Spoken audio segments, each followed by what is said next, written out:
नहीं वही बनाओ एक बंदा ना चारे कमरे ने पहला दूसरा तीसरा चौथा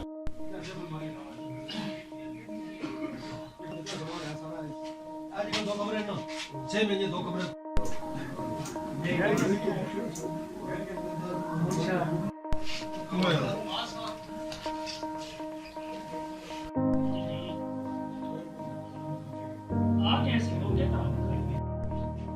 ਉਹਨਾਂ ਦੇ ਹੱਥ ਲੱਗੇ ਆ ਉਹ ਅੱਗੇ ਪਿੱਛੇ ਮੱਠੀ ਤੇ ਤਾਲੇ ਨੂੰ ਤੇ ਖੁੰਡੇ ਨੂੰ बाकी सारे चले गए